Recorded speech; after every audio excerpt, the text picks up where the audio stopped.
সুপ্রিয় দর্শক, শুরু হলো নিটল টাটা এসএটিভি সংলাপ। আপনাদের সঙ্গে আছি আমি জাহিদুর রহমান খান। দর্শক, এসএটিভির সাপ্তাহিক আয়োজনে আমাদের আজকের আলোচ্য বিষয় কেমন বাজেট চাই। আর এই আলোচনায় আমার সঙ্গে স্টুডিওতে আছেন জাতীয় রাজস্ব বোর্ড এনবিআর এর সাবেক চেয়ারম্যান বদিউর রহমান, আছেন এফবিসিসিআই পরিচালক খন্দকার রুহুল আমিন সিআইপি, এবং আমার বাম দিকে আছেন বিটিএমই এর সহসভাপতি মোহাম্মদ ফজলুল হক ও মৌলভীবাজার ব্যবসায়ী সমিতির সাবেক সাধারণ সম্পাদক হাজী আজমল হোসেন বাবলু। আপনাদের চারজনকে আমাদের আলোচনায় স্বাগত জানাচ্ছি। আলোচনার শুরুতে আমি বদিউর রহমান আপনার কাছে যেতে চাই। আমরা যেটা সুনাম রেখেছি যে আপনি জানেন যে সামনে বাজেট, বিশেষ করে চতুর্থ মেয়াদে বাংলাদেশ আওয়ামী লীগের সরকারের শপথ গ্রহণের পরে এটি তারা প্রথম বাজেট দিতে যাচ্ছে। টানাই ধারাবাহিক বাজেটই আমরা একই রূপ দেখতে পাবো, নাকি এখানে ভিন্নতর কিছু হওয়া উচিত? আপনার কি মনে হয়? ধন্যবাদ। শুরু করার সময় আপনি এদিক সেদিক করেন না, আমাকে প্রথম শুরু করেন। তো আপনার বাজেট সম্বন্ধে পুরনো একটা গল্প সবসময় আমরা বলে আসছিলাম, বিশেষ করে সাইফুর রহমান সাহেব যখন 12 বার বাজেট দিলেন, তখন বলা হইতো যে ফেরেশতাই বাজেট নিয়ে আসে তিনি প্রথম চলে যান আমেরিকাতে, ওখানে যাইয়া মোটামুটি সারা পৃথিবীর সব কিছু ঠিকঠাক করেন। তারপরে শেষ রাতের দিকে উনি রানীর সাথে দেখা করার জন্য ওইদিকে রওনা হন। তখন আমাদের সাইফুর রহমান সাহেবরা বা পরে যারা আছে মুহিত সাহেব, এরা সব হাত পাতে। তো ওখান থেকে same as the last year বলতে বলতে উনি উড়ে চলে যান।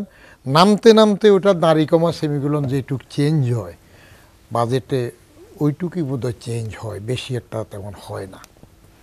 আওয়ামী লীগের নূতন সরকারের প্রথম বলেন আর আগের ধারাবাহিক একাধারে 3 সরকারের ধারাবাহিকতায় বলেন একই রূপই থাকে মোটামুটি। কারণ রাজনৈতিক দর্শন যদি না বদলায়, পলিটিক্যাল গুডউইল যদি চেঞ্জ না হয়, এবং একক গণতন্ত্র, এক ব্যক্তিক গণতন্ত্র যদি গণতন্ত্র হিসেবে সুপ্রতিষ্ঠিত হয়, তাহলে আপনি সেখানে বেশি চেঞ্জ দেখবেন না। কারণ আলটিমেট ডিসিশন তো সে একজনের কাছেই চলে যাবে। তাহলে তার পলিটিক্যাল চিন্তাভাবনা যে কতটুক দুর্নীতি দমাবেন, কতটুক হ্রাস টানবেন, মাঝে মাঝে একটু নূতনত্ব সৃষ্টির জন্য কিছু করলেন বা করলেন না, আলটিমেট ডিসিশন যদি হয় ফাইনাল গোল সেট করেন যে আমি প্রথম থেকে 5 বছরের শেষ পর্যন্ত এই দ্বারা এগোবো, তাহলে আপনি নূতন কিছু পাবেন তেমন বোধহয় এখনও আশা করা যায় না। But if there is a breakthrough, that will be fine. যদি ব্রেক থ্রো হয় গতানুগতিকতার থেকে, তাহলে সেটা ভালো হবে। আমি কেমন বাজেট চায়ের মধ্যে যেটা মনে করি যে সরকারের, বিশেষ করে আওয়ামী লীগ সরকারের সবসময় স্লোগানগুলো চমকপ্রদ থাকে, যে আমার গ্রাম আমার শহর, এখন স্মার্ট বাংলাদেশ, এভাবে একবার আছে না, ডিজিটাল বাংলাদেশ। তো এর মধ্যে কোনোটা ভালো হয়। আমরা কেমন বাজেট চাইতে সবসময় যেটা ভাবি, 1 নম্বরে চিন্তা করি যে সরকার দুর্নীতিমুক্ত একটা সুশাসন দেবে কিনা। এটা সবচেয়ে বেশি গুরুত্বের সাথে সবাই চিন্তা করে, যে আপনি দেশকে স্মার্ট করবেন, অনেক উন্নত করে ফেলবেন, কিন্তু ওই যে বাসুর দেখে উপরে বড় করে গোমটা দিলেন, পেছনটা খালি হয়ে গেল। ওটা এখানে উন্নয়ন হচ্ছে, আরেক দিকে দুর্নীতি লাগাম ছাড়া হয়ে যাচ্ছে। তো সে দুইটার মধ্যে ব্যালেন্স করতে গেলে কিছু হবে হয়তো, অনেক সময় বলা হয়, তারপরেও আমরা মন্দের ভালো হিসাবে যেটা পাই সেটাতে খুশি থাকতে বাধ্য হই, কারণ উপায়ন্তর না থাকলে সেটা হয়। তো 1 নম্বরে দুর্নীতিমুক্ত সুশাসন দেয়া একটা লক্ষ্য থাকবে কি না। আর যদি ওই মুহিত সাহেবের মতো চিন্তা করা হয় politics is an art of compromise, সে কম্প্রোমাইজের মধ্যে যদি চলে তাহলে আবার আসবে কি, যে গণতান্ত্রিক অধিকারও হরণের মতো আসবে সামাল দেওয়ার জন্য, যে এমপি মন্ত্রী তার স্বজনরা এখন উপজেলায় দাঁড়াতে পারবে না। কেন? গণতান্ত্রিক অধিকারের হস্তক্ষেপ কী জন্য আসতেছে? সামাল দেওয়া যাচ্ছে না। এবং রাজনৈতিক কলাকৌশলের মধ্যে সামাল দিতে না পারলে তখন এবার ঠিক আছে, ওই দল কিছু বলবে না, তুমি স্বতন্ত্রও দাঁড়াইতে পারবে। তো স্বতন্ত্র বিরোধী হবে। এই আলটিমেটলি মাথায় হেডের কি আসে, কি করতে চান সেটা হবে। আমি ব্যক্তিগতভাবে 1 নম্বরে চাইব দুর্নীতিমুক্ত সুশাসনের একটা ইঙ্গিত থাকুক, কাগজে নয়, কথা নয়, বাস্তবতার মধ্যে সেটা আসুক। 2 নম্বরে একটা জিনিস আমার সবসময় খেয়াল থাকে, সেটা হইল চমকপ্রদ কিছু উন্নয়নের জন্য জি আমি কি পরিমাণে ঋণগ্রস্ত হচ্ছি, যেমন এখন ঋণের শোধ করার চাপটা কত বেশি হবে সেটা বিবেচনা রাখা দরকার। আমি কয়েকটা বড় প্রজেক্ট করে দিলাম, তারপরে সেটা সুদ টানতে আবার বেকায়দা করবো, সেটুক না করতে পারা আমার মনে হয় ভালো। জি বদিউর রহমান, আমি আপনার কাছে আবার আসবো। খন্দকার রুহুল আমিন, সিআইপি যেটি নিয়ে আলোচনা করছিলাম যে কেমন বাজেট, আপনাকে মনে হয় যে মূল্যস্ফীতির এই যুগে, বিশেষ করে যেখানে দ্রব্যমূল্যর দাম সবসময় বাড়ছেই, সেখানে আসলে গরিবের জন্য গণমানুষের বাজেট কি হওয়া উচিত? ধন্যবাদ আপনাকে এবং এসএটিভির কলাকুশলী, বিশেষ করে যারা রাত্রে আমাদের দর্শক দেখছেন সবার প্রতি আমাদের সাধুবাদ। এবং যে কথাটা বলছেন যে কেমন বাজেট চাই, আমি একজন ব্যবসায়ী হিসাবে অবশ্যই চাবো যে ব্যবসায়িক বান্ধব বাজেট চাই। আমাদের প্রতি বছর যে সমস্ত ছেলে মেয়েরা বের হচ্ছে প্রায় 22 থেকে 25 লক্ষ, তাদেরকে যেন ঠিকমতো প্রোভাইড করা যায়, তাদের জন্য চাকরি দেওয়া যায় এবং সেই ধরনের ইন্ডাস্ট্রি বা ব্যবসা প্রতিষ্ঠান যেন আমরা খোলা রাখতে পারি, বাড়াতে পারি, সেই ধরনের বাজেট চাই। আমরা বাজেট চাই সাধারণ জনগণ তাদের ক্রয় ক্ষমতার মধ্যে যেন প্রতিটা দ্রব্য থাকে, সেই ধরনের বাজেট চাই। আমরা বাজেট চাই 46টা প্রাইভেট ইউনিভার্সিটি থেকে যে ছেলেরা বের হচ্ছে, মেয়েরা বের হচ্ছে ডিগ্রি নিয়ে, তারা যেন ঠিকমতো চাকরি পায় বা ব্যবসা প্রতিষ্ঠান করতে পারে, সেই ধরনের বাজেট চাই। অবশ্যই আমরা বাজেট চাই যে দুর্নীতি মুক্ত একটা বাজেট চাই আমরা। তো চাই তো অনেক কিছুই, কিন্তু কীটা পেলাম? এবং এর আগে আলোচনা হলো, আপনি এখানে যে আলোচনা হলো, আমরা আর কি পাবো? যা হওয়ার কিন্তু তা হয়েই আছে। জাস্ট আমরা আলোচনা করব এবং আলোচনা করার পরে আমরা শুনব, এবং যেটা যা হওয়ার এটা কিন্তু হয়ে গেছে। তো এখানে যে জিনিসটা কথা হলো, একটা জিনিস দেখলেন যে অবশ্যই যে 6 জুন যে বাজেটটা পেশ করা হবে আমাদের পবিত্র সংসদে, সেখানে দেখা গিয়েছে যে এর আগে যে বাজেট ছিল তার চাইতে আরও 10 থেকে 12 গুণ 15 গুণ বেশি বাজেট ছিল, কিন্তু এইবার কিন্তু সেটা হচ্ছে না। এটা 4.73% বাড়ানো হয়েছে এবং 7,97,000 কোটি টাকা একটা প্রাক্কলনিক বাজেট ধরা হয়েছে এবং আয় ধরা হয়েছে যেটা আমাদের এখানে প্রায় 5,46,000 কোটি টাকা, আর 2,50,000 কোটি টাকা ঘাটতি বাজেট। এখানে আমার কথা। এবং গতবার আমরা কিভাবে কত টাকা আমরা পেয়েছিলাম রাজস্ব, আর এইবার কত টাকা পাবো? গতবারও তো আমাদের ঘাটতি বাজেট ছিল এবং রাজস্ব ঘাটতি ছিল। প্রকৃতপক্ষে আমাদের রাজস্বটা বাড়াতে হবে এবং এও জানি আমরা IMF-এর যে থার্ড কিস্তিটা যে আমরা পাওয়ার কথা, পেতে হলে কি কি বর্তমান সরকারের দায়িত্ব পালন করতে হবে, মানে কি কি জনগণের উপর বোঝা চাপিয়ে দিয়ে করতে হবে, এই ধরনের যে প্রেসক্রিপশন তা মেনেই কিন্তু সেই থার্ড কিস্তিটা নিতে হবে। সুতরাং আমরা বাজেট কেমন চাই কি বলবো আর। তারপর বলতে চাচ্ছি যেটা, যেহেতু আমরা বাংলাদেশে আছি, উন্নয়নকামী দেশ, আমরা নিম্ন আয় থেকে মধ্য আয়ে গিয়েছি, ভিজুয়াল অনেক কিছু উন্নয়ন আমরা দেখছি, ভালো লাগছে, কিন্তু প্রকৃতপক্ষে এই উন্নয়নটা সাধারণ জনগণ যেন ভোগ করতে পারে। এবং আমাদের অভিজ্ঞতা এই হয়েছে যে অনেক ফ্লাইওভার হয়েছে, আপনার এলিভেটর এক্সপ্রেস হয়েছে, কিন্তু এখন কেন জানি মনে হচ্ছে যে মেট্রো ট্রেনটা মনে হয় ফিজিবল বেশি। মেট্রো ট্রেনের মাধ্যমে মনে হয় সাধারণ জনগণ কিছুটা স্বস্তি পায় এবং এটা ভালোর দিকে। এই ধরনের অনেক অভিজ্ঞতা আমাদের আছে। তা আমি চাই যে একজন ব্যবসায়ী হিসাবে ব্যবসায়িক বান্ধব যদি বাজেট না হয়, এখানে যেভাবে রাজস্ব ধরা হয়েছে, রাজস্ব যদি বৃদ্ধি করা হয়, ব্যাংকের সুদের হার বাড়ানো হয়, তাহলে কিন্তু আলটিমেটলি সাধারণ জনগণের উপরে পড়বে। অর্থাৎ ব্যবসায়ীদের উপরে যে ট্যাক্স বসানো হবে যারা দিচ্ছে তাদেরই। তো সুতরাং তাদের এই ট্যাক্স দেওয়ার জন্য প্রতিটা জিনিসের দাম বাড়াতে হবে। ব্যবসায়ীরা বাড়াবে কার কাছ থেকে?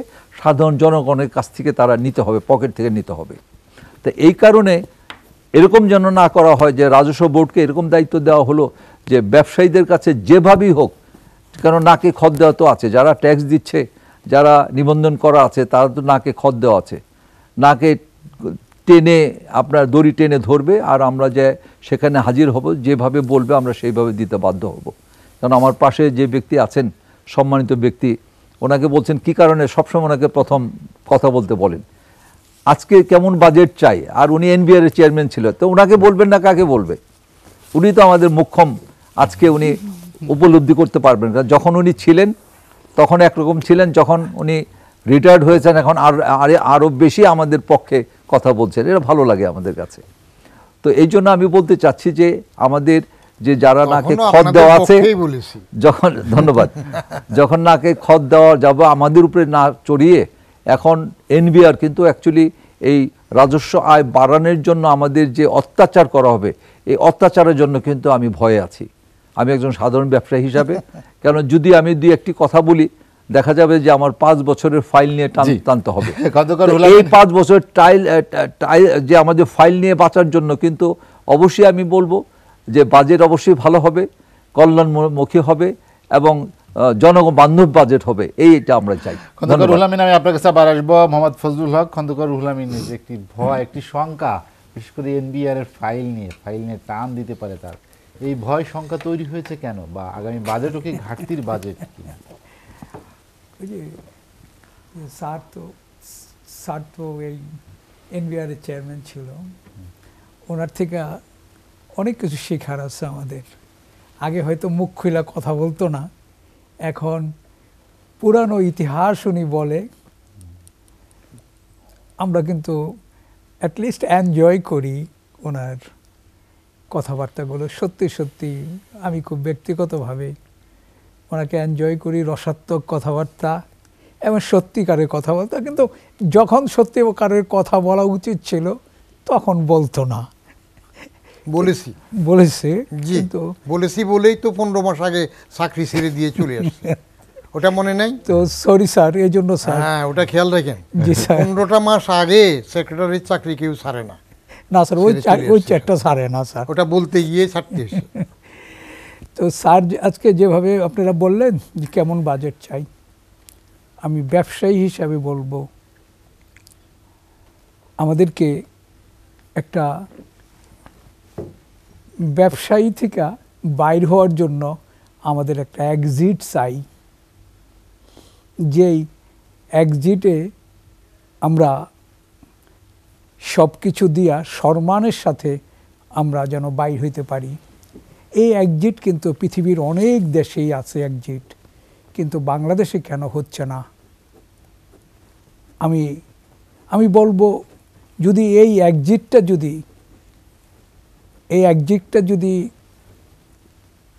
যদি সরকার যদি করে, অনেকেই খুশি হবে। আমি দুর্নীতিগ্রস্ত লোককে বলবো না, কিন্তু যারা আজকে এই লোন নিয়া, যারা নাকি আজকে ঘুম নষ্ট, ফ্যামিলির সাথে সম্পর্ক নষ্ট, সব সময় একটা আতঙ্ক, কিন্তু আমরা চেষ্টা করছি, আমরা পারি নাই, এবং কিছু কিছু কাজ পারি নাই সরকারের পলিসির জন্য। আজকে সরকারের পলিসি, আজকে যে মুহূর্তে সারা পৃথিবীর অর্থনৈতিক অবস্থা খারাপ, সেখানে আমাদের কয়েকদিন পর পরই ব্যাংকের ইন্টারেস্ট বাড়াচ্ছে। এতে কি কোনো সুফল আসবে?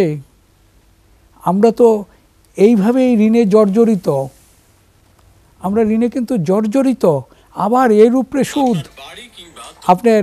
আপনার এর উপরে সুদ, তো আপনার আবার এরপরে যারা পারবে না তাদের আবার পেনাল্টি, বহু কিছু। আবার আপনারা সবাই জানেন সেপ্টেম্বর থেকে নতুন আইন শুরু হবে, যারা 6 মাসের ভিতরে যারা ঋণ দিতে পারবে না তাদেরকেও এখন করবে, তাদেরকে ব্যবসায় বন্ধ করে দিবে, এরকম একটা অবস্থা। যে সুতরাং আমরা ফার্স্ট জেনারেশন, অনেক চেষ্টা করছি। এক্সিট প্ল্যান চান কেন? ব্যবসায়ী হিসেবে কি কি আমরা- প্রতিবন্ধকতা আপনার কাছে, বা কোনটাকে বেশি আজকে যেখানে বাধা মনে হচ্ছে? নাকি এই করোনা গেল, ইউক্রেনের যুদ্ধ গেল, এখন আবার মিডল ইস্টে বিভিন্ন জায়গায় যেখানে নাকি সমস্যাগুলো হচ্ছে, যেখানে নাকি আমরা বিশেষ করে আমার সেক্টর টেক্সটাইল সেক্টর যেখানে নাকি খারাপ কি সর্বনিম্ন পর্যায়ে চলে আসছে, আমরা গ্যাস পাচ্ছি না, বিদ্যুৎ পাচ্ছি না, আমরা শুধু কান্নাই করে যাচ্ছি। সুতরাং যেহেতু আমরাই এর থেকে আমরা মুক্তি চাই, এটা পৃথিবীর অনেক দেশেই আছে, আমাদের ওই সুযোগটা দেখ। কেউ যদি না চালাইতে পারে তার ব্যবসা প্রতিষ্ঠান, তাহলে তারা দেউলিয়া ঘোষণা করে তাদের ব্যবসা থেকে বাইর হয়ে যেতে পারে। কারণ এখন তো বাইর হয়ে গেলে তো আমাদের রক্ষা নাই, আমাদের বিভিন্ন রকম কেস, বিভিন্ন রকম পানিশমেন্টের মধ্যে আমাদের পড়ে যেতে হবে। তো স্যার তো দীর্ঘদিন ধরে এনবিআরে ছিল, কখনো হয়তো ভাবে নাই যে আমাদের যারা নাকি এই দেশে যাদের বড় কন্ট্রিবিউশন আছে, যেই কোনো কারণেই হোক আজকে তারা স্থবির হয়ে গেছে, তাহলে কেন এই এক্সিট পয়েন্টটা থাকবে না? আমরা কি জানতাম যে এই গ্যাস থাকবে না, বিদ্যুতের অভাব হবে? আমাদের তো কেউ এই কথা বলে নাই, তাহলে তো আমরা বলতে পারতাম যে না, আমরা ইন্ডাস্ট্রি করব না। আমরা কি দাঁড়াচ্ছে, বিশেষ করে এই সেক্টরটা তো বিদেশের উপরে নির্ভর। এই নির্ভরতার ভিতরেও আমাদের কি হলো? আমাদের গ্যাসের দাম বাড়ালো, বিদ্যুতের দাম বাড়ালো, 57% এখন আমাদের শ্রমিকদের মজুরি বাড়ছে, কিন্তু আমাদেরকে তো দ্রব্যমূল্য আমরা বাড়াইতে পারতেছি না। আমরা তো বলি আমরা এক্সপোর্ট করি, আপনারা ডলারটা ওপেন করেন। আমাকে দিচ্ছে 109 টাকা 50 পয়সা, কার্ড মার্কেটে 123-24 টাকা পর্যন্ত যাচ্ছে। আপনারা ছেড়ে দেন। আমাদের তো এইভাবে যদি হাত পা বেঁধে যদি বলেন সাঁতার কাটতে, তাহলে কি আমরা পারবো? এইবার বাজেটে কি আসতেছে? বাজেট তো যা হওয়ার হয়েই গেছে। বাজেট আমাদেরকে ডাকে, কেন ডাকে স্যার ভালো বলতে পারবে। বাজেটের পরে ডাকে, যা হয়ে গেছে তারপরে ডাকে। আমরাও কি করব, না গিয়েও তো পারি না। বিশেষ করে আমরা যারা অ্যাসোসিয়েশনে আছি, এটা আমাদের এখন একটা রুটিন ওয়ার্ক হয়ে গেছে, যাইতে হবে, না গেলে কেন যাবে না। সুতরাং আমি বলবো যে ব্যবসায়ীদেরকে আপনারা এক্সিট দিয়ে দেন। যদি কেউ না পারে, সে সব কিছু আপনাদের দেউলিয়া ঘোষণা করে সে ভাই শান্তিতে চলে যাক, সমাজের কাছে সে সম্মানের সাথে থাকুক। এটাই আমি মনে করি, এই বাজেটে এইটুকু থাকুক। ফজলুল ভাই, আমি আপনার কাছে আবার আসবো। হাজী আজম হোসেন বাবলু ভাই, যেটি ফজলুল ভাইয়ের কণ্ঠে অনেকটা হতাশা, অনেকটা নৈরাশ্যের কথা, এটা আসলে কেন? ব্যবসা কি খুব মন্দা? ধন্যবাদ আপনাকে, ধন্যবাদ এশিয়া টিভিতে, এবং ধন্যবাদ আমার সাথে আজকে যারা বিজ্ঞ আলোচনায় বসেছেন। আসলে যে দুইজন আমার সামনে আছেন, আমাদের কাছ থেকে আমার অনেক শেখানো আছে এবং শিখিও আমি, বুঝছেন। এবং এই অনুষ্ঠান পরে গিয়ে আমি এগুলি নিয়ে ডিসকাস করি যে কতটুকু ভুলভ্রান্তির মধ্যে ছিলাম, বা কতটুকু ভুল বলে আসলাম, বা কতটুকু শিখতে পারলাম। যাই হোক, উনি ভাই একটু এনবিআর উপরে অনেকটাই চাপায়া গেছেন, বা এনবিআর উপরে রুহুল আমিন ভাই তো সবসময়ই বলেন এবং স্পষ্টবাদী একজন লোক, বুঝছেন। আর জামান সারও স্পষ্টবাদী একজন লোক, সবসময় যেটা বললেন এটা সত্য বলেন, একদম সবসময়, একদম কোনো রাগডাক নাই তার ভিতরে। এবং এই বের হওয়ার পরে যে কি হবে সেটা সে চিন্তা করেন না, বলেন। কিন্তু পাশাপাশি এটাও বললে আর একটু খুশি হইতাম আজকে আমি, স্যার একটু রাজনীতিবিদদের ডালোভাবে একদম দোষারোপ করে গেলেন। পাশাপাশি যদি বলতেন যে এই আমলাতন্ত্রের আরো সময় জটিলতার 1.5 ঘন্টা, তো আরো তো সময় আছে। Thank you sir. যদি বলেন, আপনার মুখে শুনতে খুব ভালো লাগে আমাদের এগুলি, যে এই যে আমলাতন্ত্রের যে একটা জটিলতা, এটা পৃথিবীর আরো কোনো দেশে আছে কিনা আমার জানা নেই। আপনাদের ভালো লাগে বিদায় তো 3 ব্যবসায়ীর কারণ- সাথে একজন আমলা আনে। না না, একদম আমলা হইলে যে অপরাধে আপনার এরকম কিছু আমরা বলতে চাই না। এই প্রথমে আপনার কাছে ক্ষমা চাই নিচ্ছি এবং আপনার কাছে শিখতে চাই আমরা সবসময়, কারণ আপনি অনেক কিছু ফ্রন্ট সাইড থেকে দেখছেন যেটা আমরা হয়তো জানিও না এবং জানবো না, আপনি হয়তো বলবেনও না, কিন্তু আজকে ওইটা কিছু যদি সূত্র দেন তাও আমরা বুঝতে পারবো যে কি ঘটছিল ওই দিনগুলি, আপনার কি অন্যায়গুলি হয়েছিল। আমরা জানি কিছুটা, আমরা জানি কিছুটা না ভালো কিছুই জানি যে এনবিআরে থাকতে হইলে কতটুকু শক্তিশালী হইতে হয়, কতটুক পিছনের শক্তি। আমি আর আগেও বলছি যে সারের চেয়ে শক্তিশালী একজন এনবিআরের চেয়ারম্যানের চেয়ে শক্তিশালী একজন অ্যাডিশনাল কমিশনার ছিল সারের আমলে, এবং সারের চেয়ারটা পর্যন্ত নড়ায় দিছিল, বুঝছেন? তো এগুলি তো আমরা জানি, এটা যেহেতু আমরা এইটার সাথে সম্পৃক্ততা আছি, আমরা অনেক কিছুই জানি, অনেক কিছুই দেখি। তবে হ্যাঁ, সব জানা সত্য কিনা সেটা এখনো যাচাই করেন নাই। না তা করি নাই, বাট কিন্তু সবই যেমন মিথ্যা এরকম কিছু না। শুনে একটু বলি, আপনাদের এক ব্যবসায়ী তো মর্নিং ওয়াকে হাঁটার সময় গর্ব করে অনেকের কাছে গল্প করছে যে বদিউর রহমানকে আমি বদলি করেছি। কোথাকার কোন চামচিকা গনার মধ্যে কোনো তবকায় পড়ে না, ক্যাটাগরিতে পড়ে না, তিনিও তো এরকম ক্রেডিট নিতে হ্যাঁ, তা চেয়েছেন। বলে তো তাহলে কিন্তু সবকিছু এটা জানেন, বুঝতে হবে সব স্যার, সত্য স্যার জানেন না। একটু বুঝতে হবে কারণ আমরা যে কিছু পারে সে জিনিস বলে না স্যার। উপরের- এটা আমরা এই সমাজে যেহেতু এই সোসাইটিতে আমরা বাস করি, হ্যাঁ, আমরা সুযোগ এগুলি বুঝতে পেলে- পারি যে কে কোন অ্যাঙ্গেলে কথা বলে, কে আপনার কতটুকু বেটার বলেন। বিজনেস ফোরামের বুঝছেন? কথা মনে আছে আপনাদের? জি, তিনুদ্দিনের আমলে বেটার বিজনেস ফোরাম করেছিল ব্যবসায়ীরা, যে ব্যবসায়ীদেরকে ধরে টাকা আদায় করছে, জোর করে টাকা নিচ্ছিল, তারাই আবার পরে হোটেল রেডিসনে ফখরুদ্দিনের স্যার নেতৃত্বে এখনো বেটার আমি বিজনেস একটু ফোরাম স্যার, করলো। আমি একটু কারা করেছে? বলি স্যার, এখনো কিন্তু হ্যাঁ, ওই ইতিহাস সিস্টেম অনেক চালু কিছুই আছে, জানেন না। কিন্তু পদ্ধতিটা চেঞ্জ হয়েছে স্যার। হ্যাঁ। এখনো ওই সিস্টেমটা চালু আছে, পদ্ধতিটা চেঞ্জ হয়েছে, এছাড়া আর কিছুই হয়নি এনবিআরে। আপনি দেখেন স্যার, আপনি আমাদের প্যাকেজ ব্যাটটা যে ছিল, আমরা লাস্ট এই NBR এর change না কি হয়েছে? আপনার politics এ change হয়েছে? বলি স্যার, আমি একটু শুনেন, ধৈর্য ধরে হ্যাঁ, স্যার। বলেন। এই চেয়ারম্যানের আমলে আমরা বাংলাদেশ দোকান মালিক সমিতি, যেহেতু আমি বাংলাদেশ দোকান মালিক সমিতির একজন ভাইস প্রেসিডেন্ট, বর্তমান রানিংও, আমরা যখন মিটিংয়ে বসলাম, এই চেয়ারম্যান মহোদয় বললেন ওই দিন যে আমার আত্মীয় মৌলভীবাজার, চক মৌলভীবাজার ব্যবসা করেন, আমার ভালো ধারণা আছে ব্যবসায়ীদের, ওইখানে দিন শেষে একটা কার্টুন, যে খালি কার্টুনটা থাকে, ওই কার্টুনের টাকাটাই প্রফিট হয়। একদম বাস্তব সত্যি কথাটাই ওই দিন উনি বলছেন। একটা কার্টুন বিক্রি হয় 50 থেকে 100 টাকা একটা কার্টুন বিক্রি হয়, তাহলে 100 কার্টুন মাল বিক্রি হলে দিন শেষে 5,000 টাকা ওনার প্রফিট হয়, বা 70 টাকা বিক্রি হলে 7,000 টাকা ওনার প্রফিট হয়। ওইটা কস্ট ধরেই চক মৌলভীবাজার ব্যবসা করেন, যে আমি দিন শেষে খালি কার্টুনটি বিক্রি করবো। একদম সত্য কথাটা, বাস্তব কথাটা উনি বললেন, এবং উনি ব্যাটের মেম্বারকে জিজ্ঞেস করলেন আমাদের সামনে যে এটা কীভাবে হয়, এরা কীভাবে দিবে 5% ব্যাট। কিন্তু তারপরে কি সে এটার সম্বন্ধে কোনো আর আলোচনা করছে বা কিছু করছে, ওইটি তো বহাল রাখছে। এবং দেখেন চমৎকার প্যাকেজ, শুধু নামটা চেঞ্জ করে দিছে, সিস্টেমটা কিন্তু প্যাকেজেরই রাখছে। প্যাকেজ সিস্টেম রাইখা উনি, বুঝছেন, এখন ইনকাম করার একটা সোর্স তৈরি করে দিছেন।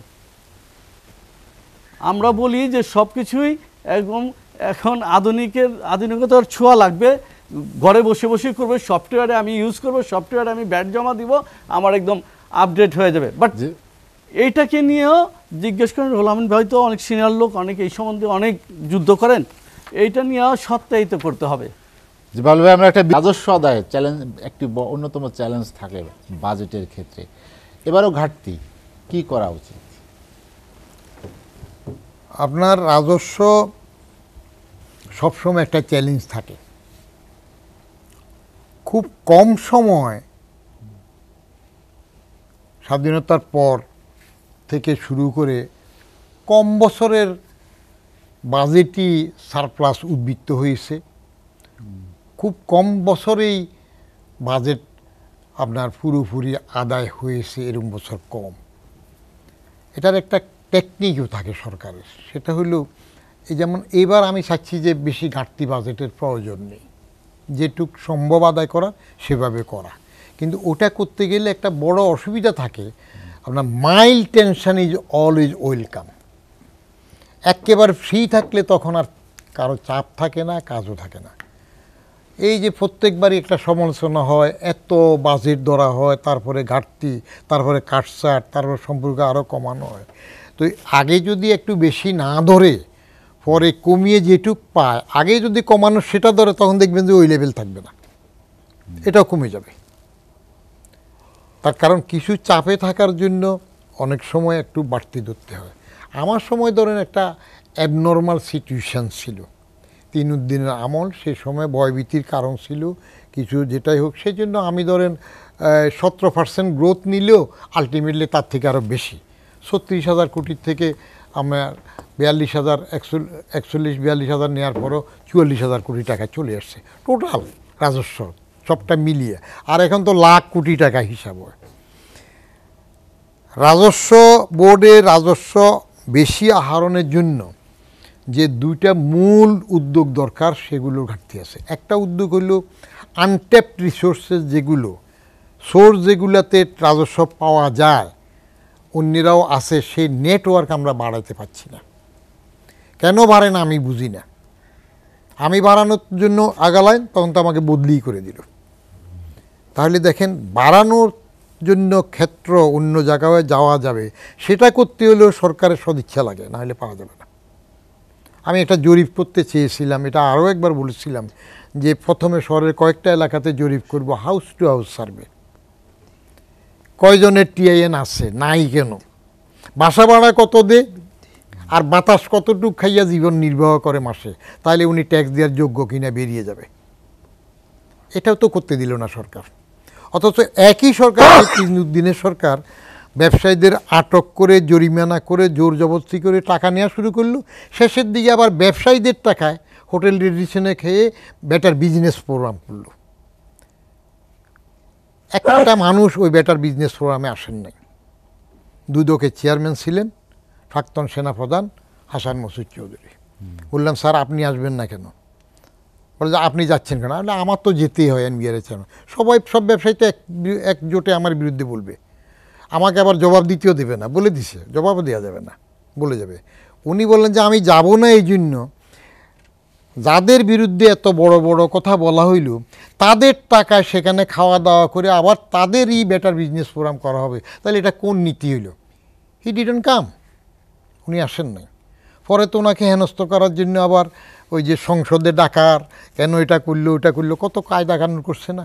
তো এগুলো কি? এগুলো কথা আসছে, আপনি কাজ করতে গেলে আপনি কতটুকু টিকে থাকতে পারবেন। আপনি রাজস্ব বাড়ানোর জন্য কাজ করতে যাবেন, সরকার সেটা চায় কি না সেটা দেখতে হবে। আপনি শুধু ভালো কাজ হইলে হবে না, মেশিনারির মধ্যে যে সিস্টেম, সে সিস্টেম ওইটা অ্যালাউ করে কিনা, চায় কিনা, চায় না। রাত্রের 11টায় তো ফখরুদ্দিন সাহেব আমাকে টেলিফোন করলেন, বদিউর রহমান আপনি এটা কি করতেছেন? আমি, স্যার টাকা লাগবে না। এক কথা কয় পারবো? তখন উনি বলতেছেন, উনি তো বিশ্বব্যাংকে ছিলেন, বলে যে কত ভাবেন, 500 কোটি, 1000 কোটি, 5000 কোটি? তার কাছে 5000 কোটি কিছু না, কারণ ফাও আইসা তত্ত্বাবধায়কের প্রধান হয়ে গেছে, ওয়ার্ল্ড ব্যাংকে ছিল। হ্যাঁ, মির্জা আজিজ সাহেব তো দেশে আছেন, দুইজন খুব দুস্থ। উনি বললেন যে আপনি কি হাউস টু হাউস সার্ভে করবেন, 1 ফুট এমনি লিক হয়ে গেলো, যেটা করা যাবে না, মানুষ ভয় পাবে। ভয় পাবে কেন? আমি তো ওখানে ডিক্লেয়ার করে করব। আমি পত্রিকাতে, রেডিওতে, টেলিভিশনে কোন এলাকায় কোন দিন যাবে, সেখানে জনপ্রতিনিধি থাকবে, পুলিশের লোক থাকবে, এনবিআরের 2 জন থাকবে, on the spot TIN number দিয়ে আসবো। তো একটা হইল এই উদ্যোগটা, এখনও দেখবেন নতুনভাবে কিছু করা সম্ভব হচ্ছে না। আর দ্বিতীয় জিনিস, যেটা ওনারা বলেন যে তাদের উপর সবসময় চাপ থাকে, চাপ থাকে, চাপ থাকে। তো তাদের উপরে চাপ না থাকলে আর টাকা আসবে কার থেকে? রেভিনিউর যে মেইন সোর্স, সেই মেইন সোর্সটা তো এই ব্যবসা বাণিজ্য থেকে। পার্সোনাল ইনকামের ট্যাক্স একটা সোর্স, এটা কমে যাচ্ছে, ব্যাটটা 1 নম্বরে চলে আসতেছে। রাষ্ট্র চলতে হলে টাকা লাগবে, যতই বলুক ওই টাকা দিয়ে আমি কি পাই, কেন আমি ট্যাক্স দেব? আপনি কি পান না? আপনি ব্যবসা করার জন্য যে রাস্তা দিয়ে পোর্টে যান, সে রাস্তাটা সরকার করে দেয়, এই জন্য আপনি ব্যবসাটা করতে পারেন। আপনি যে সুযোগ সুবিধা এখন পাচ্ছেন, ইনফ্রাস্ট্রাকচার, সেগুলো সরকার করে। অতএব এখানে ডাইনামিক নেতৃত্ব দিয়ে কেউ যদি কাজ করতে চায়, তিনি টিকে থাকতে পারবেন কি না সেটা আছে। আর কেউ যদি ঠিক পপিসুস হয়ে থাকে, রাজস্ব বোর্ডের ওই হট চেয়ারের মধ্যে পপিসুস হইলে পরস্পর ফিট চুলকানি সমিতির সদস্য হইলে প্রফিসুস আপনি আমার একটু ফিট চুলকায় দিবেন, আমি আপনার ফিট চুলকায় দিব, তাহলে আপনি সহি সালামতে সময় কাটাতে পারবেন। এতে করে নূতনত্ব আসবে না, একটু চেঞ্জের জন্য নূতন আইডিয়া দরকার আছে। আমি যখন আপনার ব্যাটের বিষয় আপনার মৌলভীবাজার থেকে শুরু, ইংলিশ রোড থেকে শুরু করে সবগুলো, আমি চেহারা ছোট প্রথম বুঝলাম, কালো চেহারা অনেকেই চিনে না, আমি দোকান টোকানের নাম্বার সহ আসছিলাম। তখন যখন বসলাম যে ভাই আপনার এই দোকানে ব্যাট নাই কেন, এটা তো আওতায় পড়ে না, 5,000 টাকা ব্যাট। ওই যে তখন তো একটা প্যাকেজ ছিল কমটা এইরকম। তো আমি নাম্বার দিলাম যে আপনার এই ইংলিশ রোডে যাইয়া নবপুর রোডে এত নাম্বার দোকান, আমি ওই দিন এতটাই গেছি, সেখানে সেলটা বলেন কত, পটাপট অনেক টাকা বাড়লো। আপনি মানুষকে সম্মান করে যদি টাকা নিতে চান তাহলে পাবেন। আমি সবসময় এই যে বললে আমাদের পক্ষে থাকি না, আমি বলছি আমি ব্যবসায়ীদের পক্ষে থাকবো। তিনুদ্দিনের সরকার যখন জরুরি আইনের মধ্যে ব্যবসায়ীদের বিরুদ্ধে আমার এনবিআরের ধারা ঢুকাতে চাইল, আমি একমাত্র ব্যক্তি বলছি যে ঘাম ফেলে টাকা তারা দে, কিছু লুফলস থাকলেও টাকাটা তারা দে, যে টাকা রোজগার করে তিনি বুঝেন কেমনে করেন। আমি নিজে মার্কেটে গেছি, যাইয়া বলছি যে ওরা যখন দাঁড়ায় আমার চেয়ারে, যে আমি দাঁড়ায় থাকবো, আপনারাই চেয়ারে বসবেন। তো সেই দিন তো ভুলে গেছেন যে আপনারাই তো কষ্ট করে টাকাটা দিচ্ছেন। স্যার একটা কথা বলি, একটা ব্যবসায়ী যে কষ্ট করে টাকা দেয়, পার্সোনালি যখন আমার সাথে কথা বলছে, আমি যখন 1-to-1 ডাকতাম, আমি এগুলা কমিশনারকে দিতাম না। এখন কি এই পরিবেশ আছে স্যার? স্যার আমি একটা আপনাকে কথা বলি স্যার, এখন আপনি কষ্ট করে ব্যবসা করবেন, আপনাকে নাজেহাল করার মনোভাব থাকলে তো আমি আপনার থেকে টাকা পাবো না। বাস আপনাকে আমি নিজে ডাকতাম, বড় বড় যেগুলো ডিফল্টার, আমি ডাকতাম যে আপনি আমার সাথে কথা বলবেন, আমার মেম্বারও রাখতাম না। কি জন্য? যে ওনার কাছে আপনি 2 কোটি টাকা পাবেন বলছেন, সেটা আমিই ডিল করব, ওনার কি সমস্যা আছে আমি দেখব। কারণ আজকে যে স্যার বাজেটটা হচ্ছে, এই যে এখন যে বাজেটটা যাবে বা প্রতি বছরই, আমি স্যার আজকে আমাদের তো স্যার একটা সময় পর পর জেনারেটরগুলো, আমাদের যে গ্যাস জেনারেটর ক্যাপটিভ, এটাকে স্যার স্পেয়ার পাল্টাইতে হয়, যে এত হাজার ঘন্টার পরে পাল্টাইতে হয়। তো আমরা 4টা জেনারেটর পাল্টাবো, মানে স্পেয়ার পাল্টাবো স্যার। তো আমার লোকে একটা হিসাব নিয়ে আসছে, তা আমি বললাম এটা কত? কই স্যার এলসি করতে 1,30,000-এর মতো লাগবে।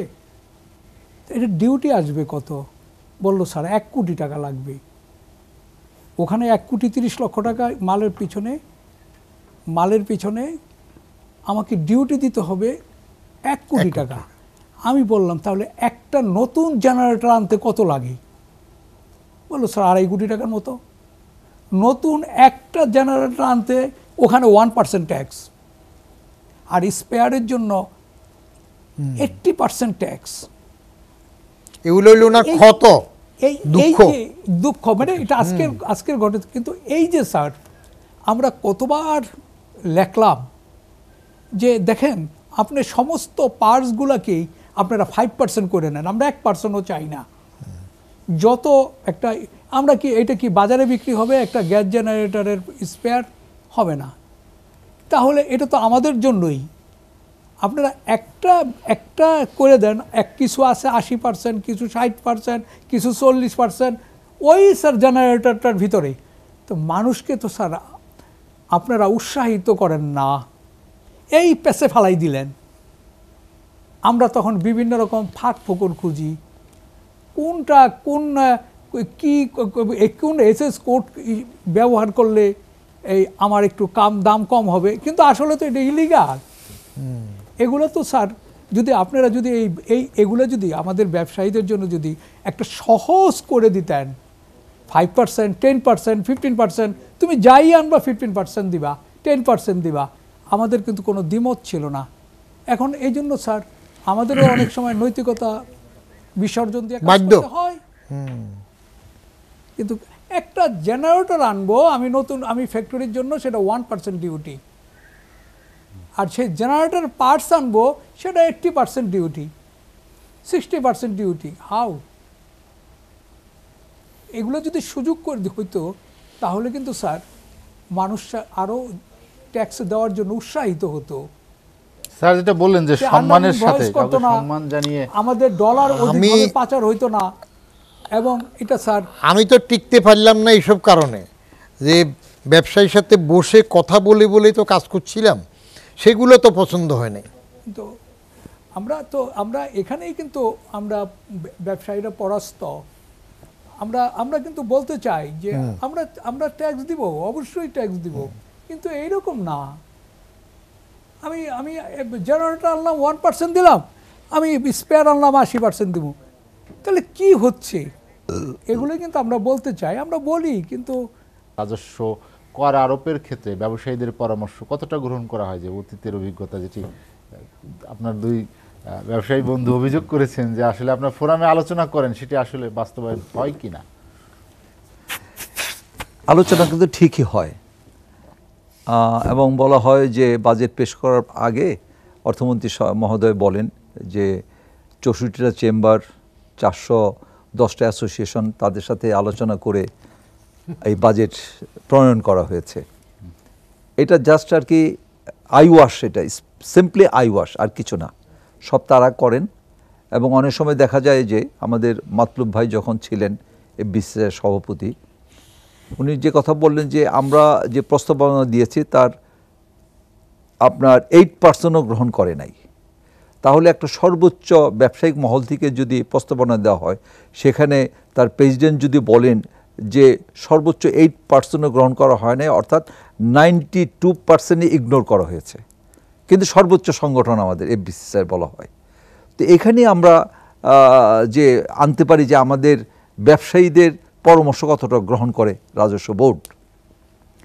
আর এখানে আমি যেটা চিন্তায় আছি তা হলো যে 2,500 আপনার 4,46,000 কোটি টাকা যে ঘাটতি বাজেটটা, এই ঘাটতি বাজেটের মধ্যে দেখা গেছে যে 95,000 কোটি টাকা আপনার বিদেশি ঋণ হবে, আর ইন্টারনাল রিসোর্স থেকে অর্থাৎ তফসিলি ব্যাংক থেকে 1,55,000 কোটি টাকা নেওয়া হবে। তাহলে আমরা ব্যবসায়ীরা কোত্থেকে নিব? এবং আমি তো মনে করছি যে বাংলাদেশ ব্যাংক তারা যেভাবে আইন প্রণয়ন করেছে, আমার 10টা ব্যবসা আছে, তার মধ্যে 2টা ব্যবসা একটু খারাপ। আমি হয়তো ঠিকমতো আমাদের যে প্রতি মাসে যে ইনস্টলটা আমি দিতে পারলাম না, 3টা বা 2টা, তারপরে দেখা যায় যে আমি সিআইবি আমার রিপোর্ট খারাপ হয়ে যাবে, আমার সব কিছু বন্ধ হয়ে যাবে। তো এইটা কি গ্রহণযোগ্য হতে পারে? আমি তো ব্যবসা যে করছি, একটা ব্যবসা দিয়ে সে পারে, 10টা করার উদ্দেশ্যটা কি? উদ্দেশ্য একটাই যে এখানে কর্মসংস্থান। আর আমি ব্যবসা করছি, ব্যবসা ভালো করছি, নিজের কাছেও ভালো লাগে, এই কারণে এখানে করা।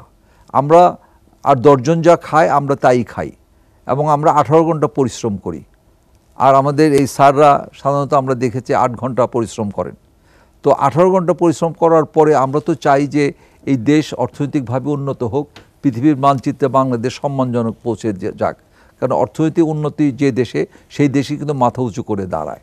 তো এই যে আমাদের যে যারা আমরা ব্যবসা করছি, যারা ছোট ছোট ইন্ডাস্ট্রি করছি, আমাদের একটি বা 2টি ইনস্টলমেন্টের কারণে আমাদের যে ঋণ খেলাপি হয়ে যাব, এখানে আমি বাজেটে কোনো একটা থোক বরাদ্দ দেখছি না। যে এখন যদি একটা থোক বরাদ্দ থাকে যে এই ধরনের যারা ব্যবসা করতে যায়, যারা এইভাবে ডিফল্টার হবে, 2টা বা 3টা কিস্তি দিতে পারবে না, তাদের জন্য একটা থোক বরাদ্দ দিয়ে তাকে রানিং করার জন্য, ওই যে বলে না যে এক কানে পানি গেলে ওই কানে বের করার জন্য আপনার আরেকটু পানি দিতে হয়, সেই পানিটা দেওয়া আমি মনে করি প্রয়োজন। কিন্তু সেইটা চিন্তা না করে এখন তো সব ডিফল্টার করে ফেলবে, সব ব্যবসায়ীরা পথে বসে যাবে, তখন দেশের অবস্থা কি হবে, কর্মসংস্থানের কি হবে? এই যে এখানে আবার মুদ্রাস্ফীতি যেভাবে বেড়ে গেছে, আমাদের এই কর্মচাঞ্চল্য কমে গেলে তখন কি হবে? এই যে ডলারের দেখেন যে অবস্থা, বলা হয়েছে ডলারের ক্রাইসিস নাই, কিন্তু স্বস্তিও নাই। তা যেখানে আমার এখনও 126 টাকা দিয়ে ডলার কিনে তারপরে ইম্পোর্ট করতে 100% পেমেন্ট করে, তা আমরা জিনিসপত্রের দামটা, তারপরে এখানে যদি আপনার ইয়েতে সে কাস্টমসের ওখানে, যেখানে আমরা মনে করি যে 22 থেকে 23 লক্ষ টাকা সর্বোচ্চ এখানে ট্যাক্স হওয়ার কথা, সেখানে দেখা যায় যে 45 লক্ষ টাকা ট্যাক্স দিতে হবে, তাছাড়া এটা বের করা যাবে না। এবং কোনো কারণে যদি দেখা যায় যে আপনার ওজনটা একটু বেশি হয়েছে, তাহলে মিনিমাম 200% এখানে ফাইন দিতে হবেই, মাস্ট। এছাড়া আমি কোনো আর্গুমেন্টই করতে পারবো না। তো অনেক কারণে তো ভুল হতে পারে, তা তাই বলে কি এটা কি কথা যে 200% আপনার ফাইন মিনিমাম, এখানে 500 বা 600%ও দিতে পারে। তাহলে এই যে আমাদের হাত পা বাধা ব্যবসায়ীদের, তাহলে কিভাবে আপনার মুদ্রাস্ফীতি কমাবেন? এবং মুদ্রাস্ফীতি কমাতে হলে ব্যবসায়ীদের তো চাঙ্গা করতে হবে। চাঙ্গা আমরা কিভাবে করব? এই যে দেখুন বলা হয়েছে যে আপনার আমাদের রিজার্ভ কিন্তু এখনও আপনার 20,000 বিলিয়ন বা 20 বিলিয়নের নিচে চলে আসছে, 20 বিলিয়নের নিচে চলে আসছে। এবং ইন্টারন্যাশনালি আমাদের যে পেমেন্টগুলো এটা আমাদের দিতে হচ্ছে। তাহলে আমরা যদি র মেটেরিয়ালস আমরা যদি না আনতে পারি ডলার ক্রাইসিসের জন্য, তাহলে ইন্ডাস্ট্রি আমার কিভাবে টিকবে? আমি কিভাবে এক্সপোর্ট করে আমার বৈদেশিক মুদ্রা আয়না, রিজার্ভ ফান্ড আমরা বাড়াবো? তা আমরা এদিকে আমাদেরকে হাত পা বেঁধে দিলেন, আর ওদিকে ব্যবসার এই ফল হলো। এবং যারা প্রতি বছর আপনার এই যে 42টা বা 48টা শিক্ষা প্রতিষ্ঠান থেকে বিবিএ গ্র্যাজুয়েশন করে বের হচ্ছে, তাদেরকে কিভাবে প্রোভাইড করবেন যে নতুন কোনো ডাইমেনশন বা নতুন কোনো ইন্ডাস্ট্রি হওয়ার কোনো সুযোগ দেখছি না। এখানে দেখুন গত 5 বছরে আমাদের বৈদেশিক বিনিয়োগ কীরকম হয়েছে, এটা দেখলে কিন্তু সব কিছু আমরা বুঝতে পারি। তো সেখানে আমি বলতে চাচ্ছি যে আমরা মধ্যম আয়ের দেশে যেতে হলে আমাদের নিজেদের পায়ে দাঁড়াতে হবে এবং অনেক ইনসেন্টিভ কমাই দিতে হবে। তো সুতরাং আমরা কিভাবে এগোবো?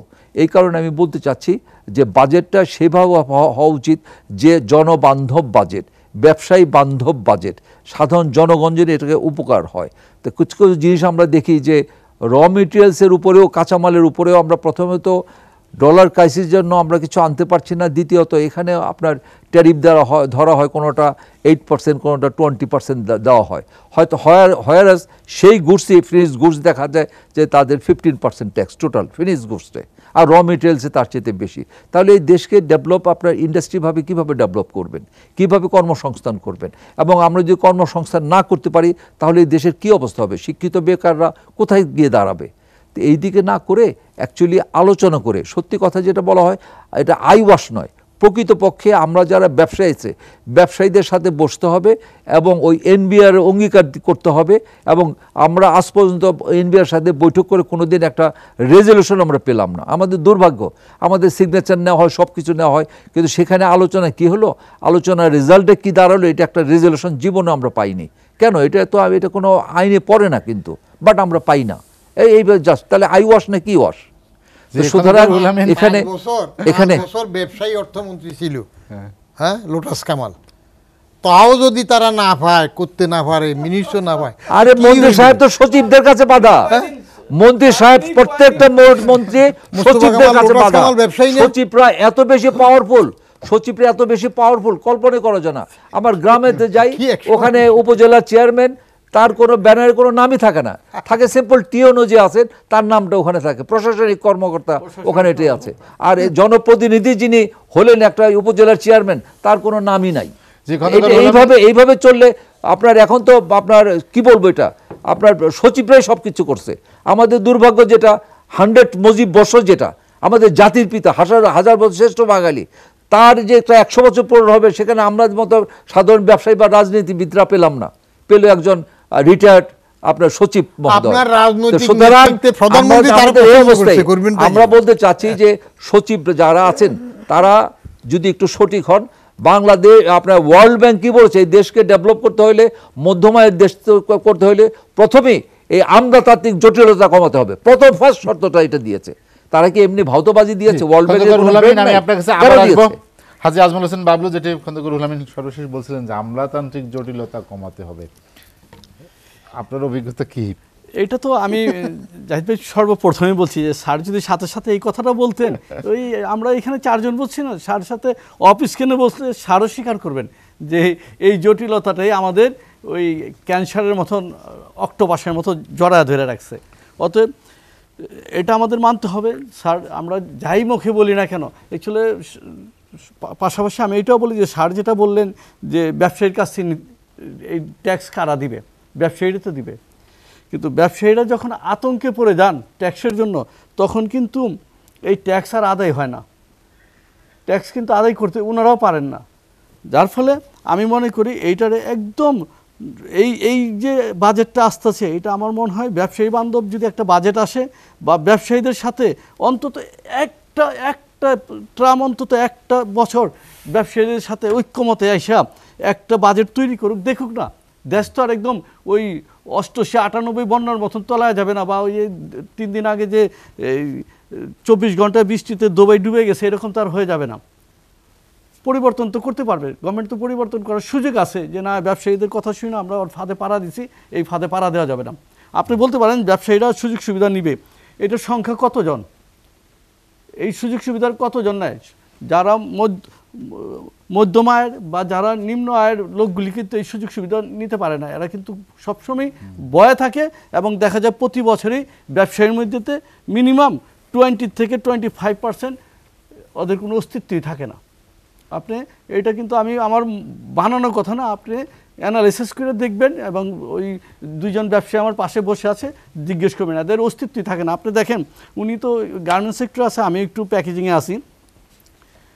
পিপি ছিল $950, আজকে ওই পিপি $1200, ওই পিপি $1200। এলএলডিপি ছিল আপনার $1050, ওই এলএলডিপি $1180, আজকের রেট বলতেছি আমি আপনাকে। আমার যতটুকু, আমার বন্ড লাইসেন্স আছে, আমার যতটুকু প্রাপ্যতা আছে, আমি বিশ্বাস করি টোটাল আর 6 মাস আছে রিনিউয়ালে আসতে আছে, টোটাল আমি 100 টন মাত্র ইম্পোর্ট করছি। আর একটা পথ আছে যেটা আমাদের পক্ষে কোনোদিনই সম্ভব না, ওই খোলা বাজারে নিয়ে বিক্রি করবো, এটা আমার পক্ষে কোনোদিনই সম্ভব না। যার ফলে 100 টন মাত্র আমি ইম্পোর্ট করছি। তা এলএলডিপি 2টা গার্মেন্টসের সাথে আমার কাজ আছে, ওদের ডেলিভারি দেওয়ার মতো কোনো মতো যে বাইক ছাইরা দে মাখাই দেওয়া আছে এইরকম করে এই প্যাকেজিং ফ্যাক্টরি চালাইতেছি। অতএব এই আমলাতন্ত্রের যদি এই জটিলতাটা শেষ করুক, দেখেন কিছু কিছু এত হাস্যকর ঘটনা আছে, শুনলে অবাক হয়ে যাবেন। ধরেন ফেস ওয়াশ, আগে ফেস ওয়াশের র্যান্ডম ফেস ওয়াশ আসতো কসমেটিকের, বুঝছেন? তো এখন ফেস ওয়াশ এটারে ক্রিমের ইয়েতে পাঠাইছে, ক্যাটাগরিতে। এটা সৌন্দর্য বর্ধন, আর ভাই ফেস ওয়াশ তো সৌন্দর্য বর্ধনের জন্যই পড়ে। আসেন ওই আমরা জেল লাগাই না ঠোঁটে, আপনার ওইখানে আসা লিপ জেল, জি লিপ জেল, এইটাও ক্রিমের এইচএস করে ফেলেছে। তো যিনি এইচএস করে উনি ক্রিমের বদলে এই জেলটা ব্যবহার করুক, তো উনি করবে যে মুখে মাখবেন না, উনি কিন্তু মাখবেন না, কিন্তু ফেলে দিয়ে অনেকের করছে। লাস্টে এই রুহুল আমিন ভাইদের আমলে একটা চমৎকার একটা কাজ করছে, দেখেন আমি আমার নিজের ব্যক্তিগত একটা বলতেছি। একটা ফেস ওয়াশ আমি ইম্পোর্ট করলাম, এইচএস কোড ঠিক আছে, ফেস ওয়াশ সব ঠিক আছে, কিন্তু ওই ক্রিমের যে এইচএস কোড এটা আমি দিইনি, ফেস ওয়াশের এইচএস কোড দিচ্ছি। এই জন্য 200% 68 লক্ষ টাকা জরিমানা দিয়ে আমার মাল রিলিজ করতে দিচ্ছেন। এইবার এই বিসিসিআই থেকে এটা রুহুল আমিন ভাইয়ের মাথায় আছে মনে হয়, এটা এই বিসিসিআই থেকে এইবার এনবিআর প্রেশার দিয়ে যদি আপনার ক্যাটাগরি কোয়ালিটি সব ঠিক থাকে, যদি এইচএস কোড ভুল হয় তাহলে ওই জরিমানাটা করা যাবে না। এটা কিন্তু এই আপনাদের ট্রামে এবার হইল, আমরা এটা সুপারিশ করেছি, এই ট্রামে হয়েছে, এই ট্রামে সুপারিশ করে এটা হইল। তো এইরকম অত্যাচারগুলি হয়। আর ওই এর আগে আমি বলছি, এই আপনাদের মাধ্যমে বলছি যে সারা 2 বছর আসেন, আর ওনারা তো যুগ যুগ এই এসিতে স্টার্ট হয় একদম কমিশনার মেম্বার পর্যন্ত, ওনারা তো ধরেন রঙে রঙে সব কিছু জানা আছে ওনাদের, ভুল তথ্য দিয়ে এই কাজগুলি করান। অতএব আমার মনে হয় এইবার একটা সুযোগ আছে, যেহেতু আমাদের এই গভর্নমেন্ট ব্যবসায়ী বান্ধব, আমরাও সবসময় বলি যে মাননীয় প্রধানমন্ত্রী শেখ হাসিনা কিন্তু ব্যবসায়ী বান্ধব, এবং ব্যবসায়ীদের নিয়েই সবসময় ওনার পরিকল্পনা, এবং ব্যবসায়ীদের মাধ্যমে ওনার সবসময় একটা বিচক্ষণতা থাকে, সব ব্যাপারে ব্যবসায়ীদের সাথে ওনার একটা যোগসূত্র থাকে। তা আমি মনে করি যে এই বাজেটের আগে ওনার এটা আর একটু মনোযোগ দেওয়া উচিত, এবং এই গভর্নমেন্টের অবশ্যই মনোযোগ দিতে হবে। যদি এই বছর এইরকম কোনো ফেল করে, তাহলে আমার মনে হয় যে এই সাফারটা শুধু ব্যবসায়ীরা করবে না, অনেক ব্যবসায়ী নিশ্চিহ্ন হয়ে যাবে। পলিটিক্যাল গভর্নমেন্ট সবসময় তার জনপ্রিয়তা ধরে রাখতে চাইবে। এটা মার্শাল্লাহ গভর্নমেন্ট না যে ঠিক আছে কোর্টের কোনো আদেশ হইলো এটা রাখো, আগে কাজ করে ফেলো। তো সেটা চাইলে স্বাভাবিকভাবে জনগণের জনতুষ্টির দিকে বেশি খেয়াল দেবে। সেদিক বিবেচনায় এই গভর্নমেন্ট বাজেটে সোশ্যাল সেফটি নেটওয়ার্ক, গরিবদের যে কষ্ট হচ্ছে মূল্যস্ফীতিতে হোক, বিশ্বের ঘটনা হোক, আমরা তো সুযোগ পাইলে একসময় এক একটা দোহাই দিয়ে কেবল পার পেতে চাই। নিজেরা যাই কিছুই করি, বলি যে ওই কি জেলেনস্কি নাকি একটা হইল ইউক্রেন, ওইটার জন্য এটা হইতেছে, তারপরে এখন বলবো যে গাজার জন্য হইতেছে। কিন্তু নিজেরা করলে সেটা হয় না। অতএব সরকার তার জনপ্রিয়তা রাখার জন্য এবং যেটা উচিত সোশ্যাল সেফটি নেটওয়ার্ক গরিবদের জন্য যেগুলো করার সেদিকে নজর দেবে, এটা 1 নাম্বার। 2 নম্বরে আমার ব্যক্তিগত একটা অপিনিয়ন থাকে যে ট্যাক্স হলিডে, কর অবকাশ, কনসেশনাল ট্রিটমেন্ট, এগুলো দেশীয় প্রোডাক্টিভ খাত যেগুলো আছে কৃষি বা নিজেদের শিল্পে, যেগুলো বাইরের আমদানিকে রেস্ট্রিক্ট করতে পারে, সেই জাতীয় ক্ষেত্রগুলো ছাড়া আর এইসব সুযোগ দেওয়ার দরকার নেই। This is my personal opinion, যে দেশের উৎপাদনশীল যে খাতগুলো বিদেশি আমদানিকে ঠেকাতে পারে, কর্মসংস্থান বাড়াতে পারে, সেগুলাতে শুধু এই সুবিধাগুলো থাকুক, অন্যদের জন্য নয়। ঠিক আছে, যাতে কর্মসংস্থান হয়। আর একটা হইল আপনার দেশে একটা হজরবল অবস্থা হচ্ছে ব্যাংক নিয়ে। আপনি টের পাচ্ছেন কিনা ব্যাংকের উপর আস্থা কমে যাচ্ছে। ওই গভর্নমেন্ট ব্যাংকের সাথে প্রাইভেট ব্যাংক, প্রাইভেট ব্যাংকের সাথে গভর্নমেন্ট ব্যাংক, ওই যে মরার সাথে জীবিত, এইগুলো মানুষের আস্থা কমিয়ে দিচ্ছে এবং এমন পর্যায়ে যাচ্ছে, আমি যাদের সাথে কথাবার্তা বলি সবার একটা ধারণা ব্যাংকে যে টাকা রাখবে, আমানত রাখবে, এই যে পত্রিকা খবর দেখা যায় আমানত উঠে যাচ্ছে, অনেকে তুলে নিচ্ছেন। এইটা সরকার যে প্রথম দেওয়ার সময় যদুমধু রামসাম, আবার নতুন ব্যাংক দিলে আর্ট অফ পলিটিক্যাল কম্প্রোমাইজ, রাজনৈতিক সিদ্ধান্তে দেওয়া হয়েছে, কাকে দিছে? নিজের লোক বা এরে খুশি করার জন্য দিয়ে এখন টানতে পারতেছে না। তো এখানে আমার নিজস্ব ওপিনিয়ন হইল, যেটা চলতে পারে না সেটাকে আরেকটা ভালোকে টাইনিয়া ধরে, যে উঠতে পারতেছে তারে টেনে ধরে এর অসলটাকে টানার দরকারটা কি? ওটা লিকুইডিটেড হয়ে যাক, ওটার অ্যাসেট বিক্রি করে আমানতকারীকে দিয়ে দেখ, এরকমগুলো একটা জগা খিচুড়ি টানার দরকার না স্ট্রিক্টলি। আবার ব্যাংকের টাকা যদি কেউ নিয়ে যায়, পাচার করে, সেটা ধরা হয় না কেন? আপনি স্ট্রিক্ট না হইলে মানুষের আস্থা ফিরাতে পারবেন না।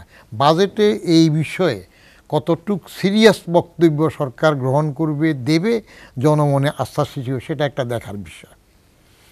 আর আমি আরেকটা বিষয় যেটা বলি, যে ব্যবসায়ীদের যে ক্ষোভ, অনেকগুলো ক্ষোভ গ্রহণযোগ্য থাকে, কিন্তু সে ক্ষোভ প্রশমনের জন্য তারা ঠিকমতো, তাদের নেতৃত্ব আছে, এফবিসিআই আছে, তাদের এফবিসিআই যদি রাজনৈতিক পক্ষপুটে চলে যায়, সেখানে যদি আওয়ামী মোনা বিএনপি মোনা গ্রুপের মধ্যে চলে যায়, তো সেটা হলে তো কে কাকে কীভাবে নেবে।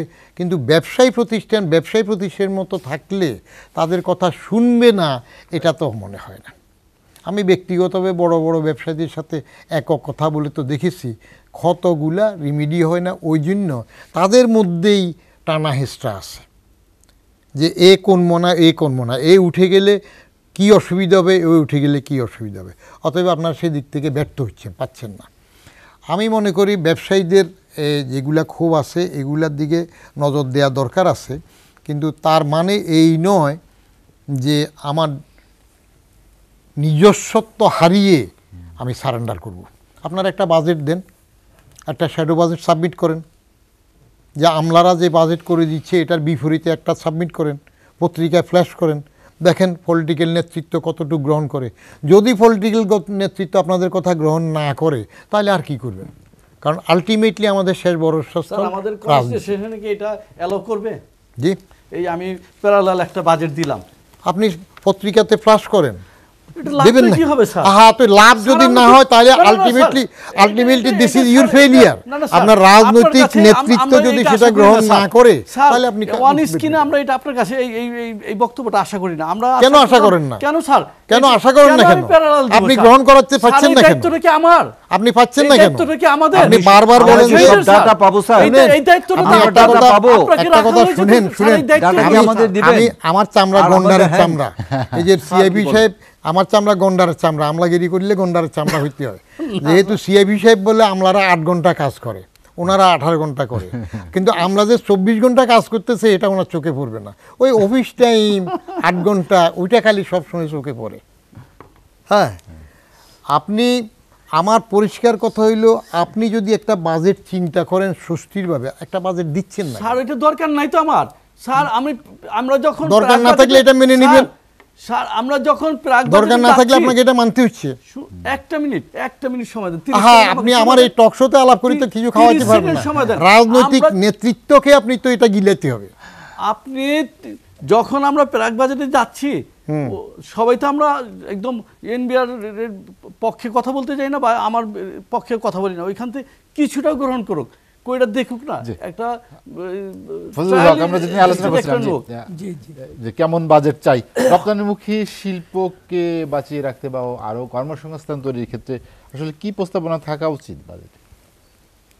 হ্যাঁ দেখেন তো, এই আমাদের টেক্সটাইল সেক্টরে তো আমরাই কেবল অনেক লোকজনকে আমরা কাজে লাগাচ্ছি, বিশেষ করে নারী শ্রমিক যারা আমাদের মধ্যে, কিন্তু এদের অংশটাই বেশি। তো স্যার যেভাবে বলল যে ট্যাক্স হলিডে বন্ধ করতে বা 2-4টা আইটেম করার জন্য, কিন্তু এখনও অনেক প্রত্যন্ত অঞ্চল আছে, অঞ্চলগুলায় যদি কিছু ইন্ডাস্ট্রি হয় সেখানে কিন্তু ওখানকার লোকাল লোকজনগুলা কিন্তু কাজ করতে পারে। ওখান থেকে সব ঢাকামুখী বা জয়দেবপুরমুখী, সাভারমুখী আসা দরকার নাই।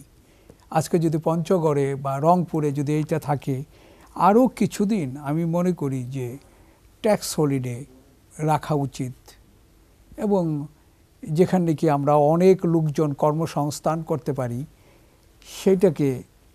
সেটার উপরে একটু গুরুত্ব দিয়ে ট্যাক্স হলিডেটা আরও রাখা যেতে পারে। এই যে স্যার যে বলতেছিল ব্যাংকের কথা, কেউ তো মুখ দিয়া বলে না যে আমার উপরে চড়াও করে একটা দুর্বল ব্যাংকে আমাকে দিছে। আজ পর্যন্ত এইটার কোনো প্রকাশ্যে কেউ নাই স্যার। কেন নাই?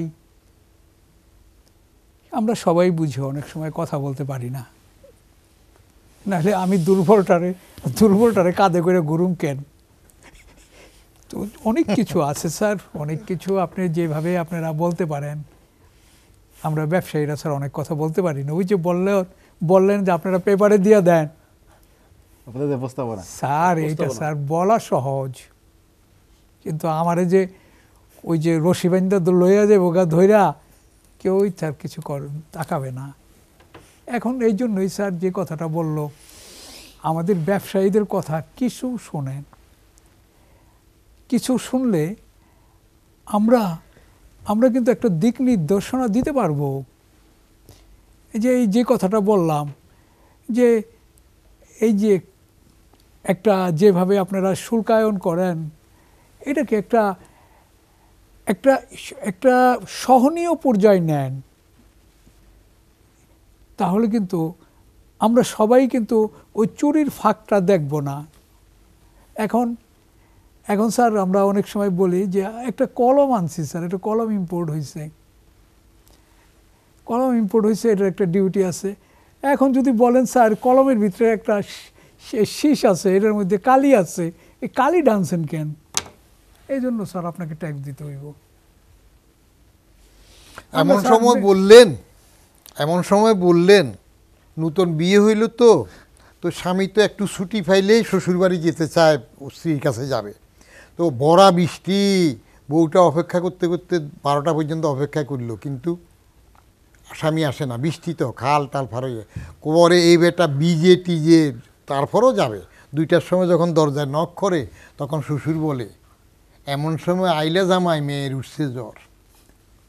তো আমাকে যে কথাগুলো বলতেছেন আপনাদের লোকজনদেরকে, তখন যখন বললাম যে আমার এই কাজগুলোতে সহায়তা করেন, তখন তো আমার বিরুদ্ধে আন্দোলন করছে, এবং করে শেষ পর্যন্ত আমাকে থাকতে দিলেন না।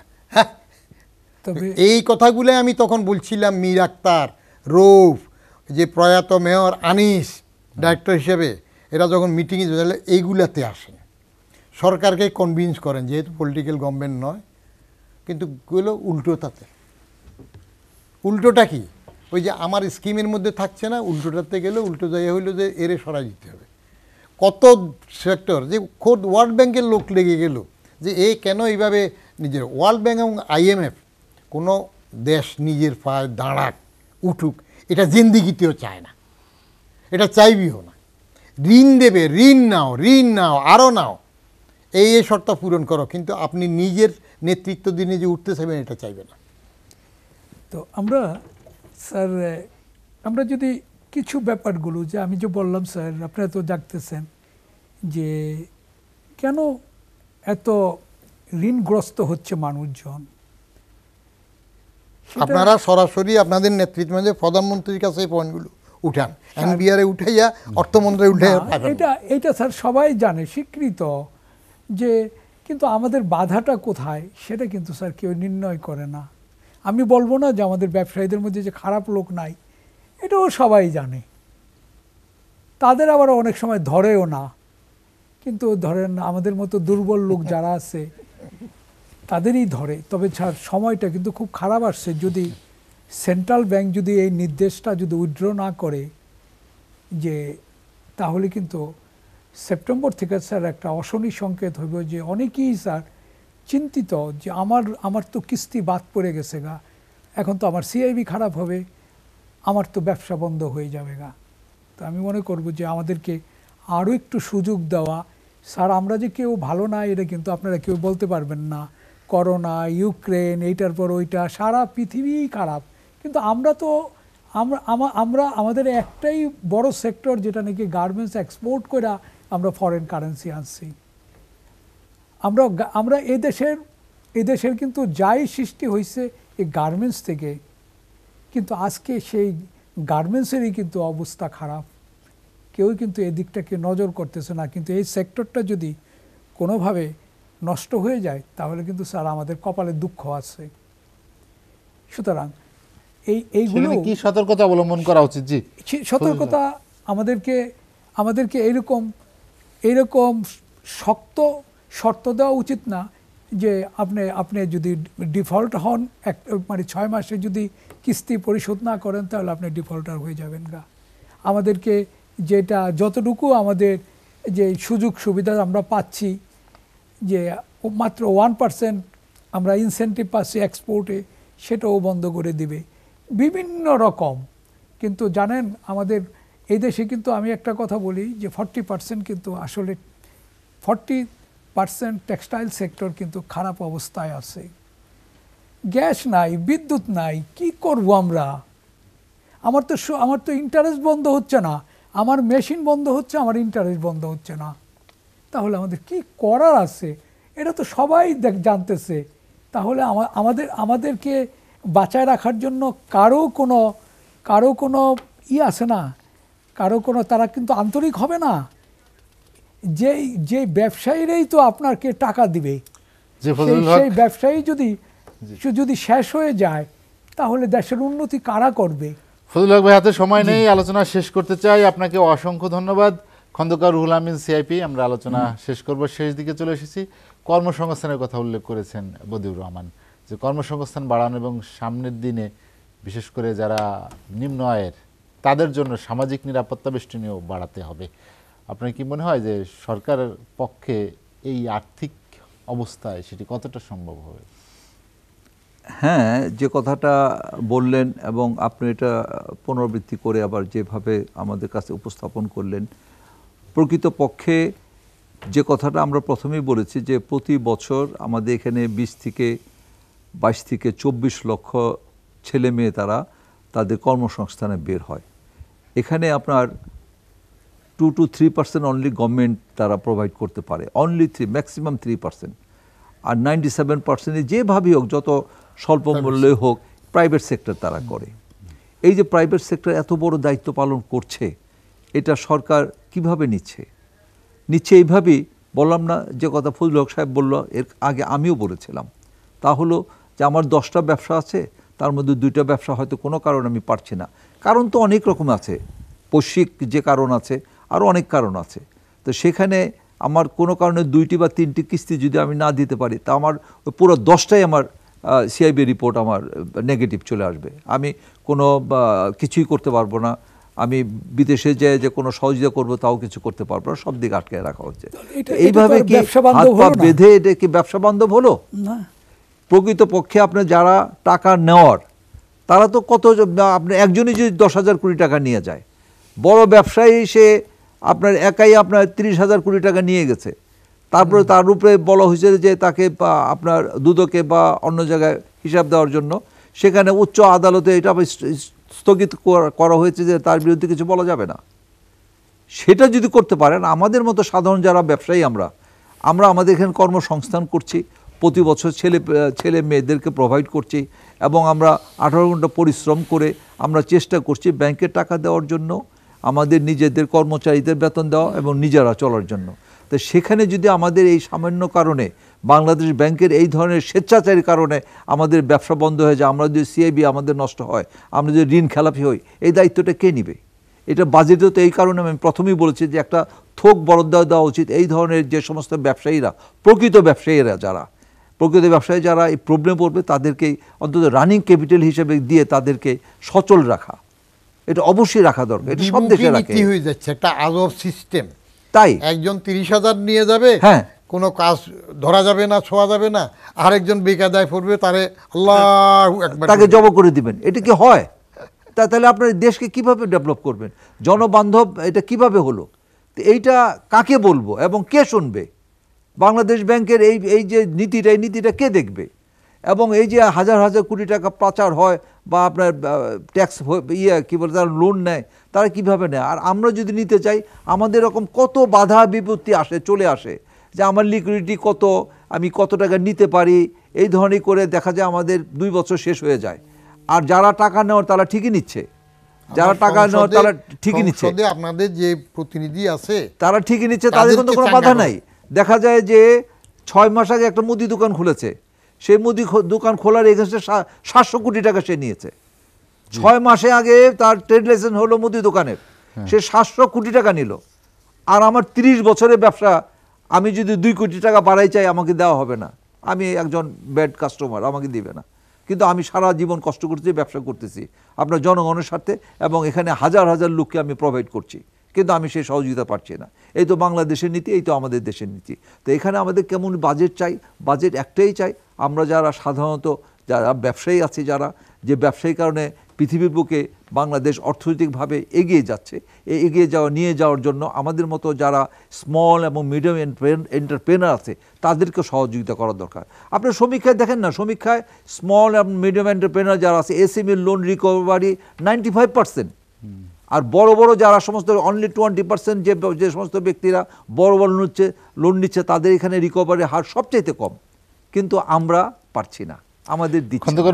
তো এই কারণে আমি চাচ্ছি যে আমাদের যে বাজেট, এই বাজেট অবশ্যই আমাদের সাধারণ ব্যবসায়ীদের উদ্দেশ্যে, এসএমই সেক্টরে যারা ব্যবসা করছে তাদের পক্ষে যদি হয়, এবং কর্মসংস্থান তারাই বেশি প্রোভাইড করে, এই কর্মসংস্থান প্রোভাইডকে যদি প্রোভাইড না করা যায়, যদি বন্ধ হয়ে যায়, তাহলে কিন্তু বিরাট একটা মানে বাঁধ ভাঙা জোয়ার আসবে, সেই জোয়ারে কিন্তু সবাই টিকে থাকা মুশকিল হয়ে যাবে। এটা অবশ্যই খেয়াল করা দরকার। এবং ব্যাংকের প্রতি আস্থা যদি কমে যায়, তাহলে কিন্তু আমাদের টিকে থাকা মুশকিল হবে।